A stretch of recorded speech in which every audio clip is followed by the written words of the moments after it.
ভাই আমি আপনাদেরকে ৩ টা এমন অ্যাকশন অ্যাডভেঞ্চার ফ্যান্টাসি মুভি সম্পর্কে বলছি যেগুলো খুব কম মানুষই দেখেছে। ১ম টা হলো 'ডানজেন্স অফ ড্রাগনস'। এটা ২০২৩ সালে রিলিজ হয়েছিল। এখানে আমরা একজন চোরকে দেখি যার একটা ছোট টিম থাকে, তারা একটা জায়গায় চুরি করতে চায়। কিন্তু সেই টিমের জন্যই একজন তাদের সাথে ধোঁকা দেয়।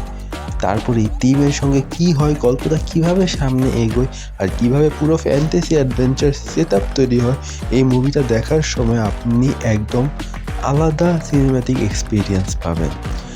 যারা 'স্ট্রেঞ্জার থিংস'-এর ফ্যান এবং 'স্ট্রেঞ্জার থিংস'-এ যে 'ডানজেন্স অফ ড্রাগনস'-এর কথা মেনশন করা হয়েছে, এটি সেই গেমের উপরেই বেস করে বানানো। সো অবশ্যই 'স্ট্রেঞ্জার থিংস' ফ্যানরা এটাকে অবশ্যই অনেক বেশি লাইক করবে।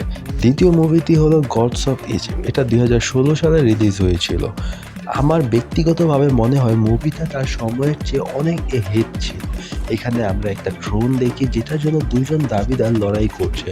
২ জন নিজের অধিকার প্রতিষ্ঠা করতে চায়। শেষ পর্যন্ত ড্রোন কার হাতে যায়, কে আসলে বেশি যোগ্য, এই সবকিছু মুভিটার স্টোরি এর মধ্যে ধীরে, ধীরে আনফোল্ড হয়।